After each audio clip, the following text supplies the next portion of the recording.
আজি মোৰ বন্ধু বাবুৰ বিয়া, সেই বাবুৰ বিয়া উপলক্ষে বিবাহঘৰত উপস্থিত হ'লোঁ। আজি এখন ঘৰ খালী হ'ব আৰু এখন ঘৰ পূৰ্ণ হ'ব, গতিকে বিবাহৰ সিহঁতৰ যুগ্ম জীৱনৰ শুভকামনা। আজিৰ ঘটনাটো এনেধৰণৰ আছিল, মোৰ বিয়াক মাতিছে মোৰ বন্ধু, গতিকে বিয়ালৈ বুলি আহিছোঁ। আপোনালোকৰ গেটৰ পিনেৰে সোমাই গ'লোঁ। গেটৰ পিনে সোমাই গৈ পেলাই ভিতৰৰ ৰভাখন পেণ্ডেলটো ধুনীয়া লগা কৰিছে। চাওক, ওপৰ ফালে ধুনীয়া লগা কৰিছে। তাৰপিছত ৰান্ধনীশালৰ ফালে গ'লোঁ, তাৰপিছত বাবুক দেখা পালোঁ, তাতে মাত লগালোঁ। ধুনীয়াকৈ ৰন্ধা বঢ়া চলি আছে। যিহেতু সময় বেছি হোৱা নাছিল মই গৈ পাওঁতে, তাৰপিছত অলপমান পিছতে আহি পেলাই দৰা বহাৰ কাৰণে ৰভাৰ তলত প্ৰস্তুতি চলি আছে। সজাই পৰাই দিছে, সজাই পৰাই উঠিলে। এতিয়া ৰভাৰ তলত বাবুৱে বহিব। গতিকে বাবু, তোৰ যুগ্ম জীৱন সুখৰ হওক, বন্ধু হিচাপে সেইটোৱে কামনা কৰিছোঁ।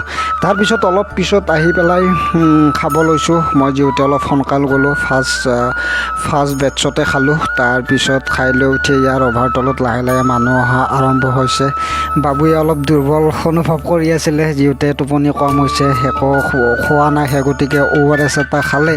বাকী ৰভাৰ তলত আলহী গাঁৱৰ মানুহ বহি আছে এটা দুটাকৈ।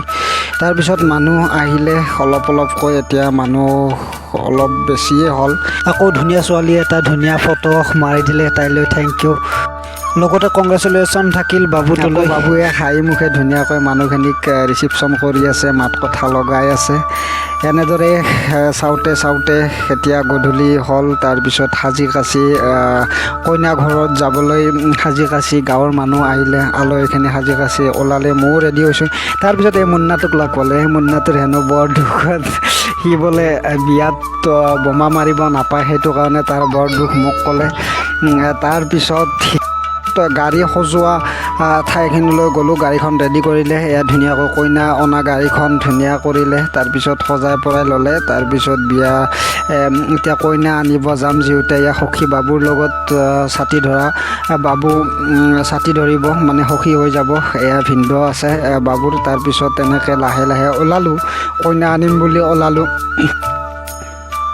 কইনা আনি পেলাই ৰাইজৰ লগত বাছত বহিলোঁ। এক বাছ মানুহ, আল্ট্ৰা বাছ এখন, আগে বেলেগ গাড়ী গৈ আছে, সৰু গাড়ী, আকৌ ডাঙৰ গাড়ীও গৈ আছে।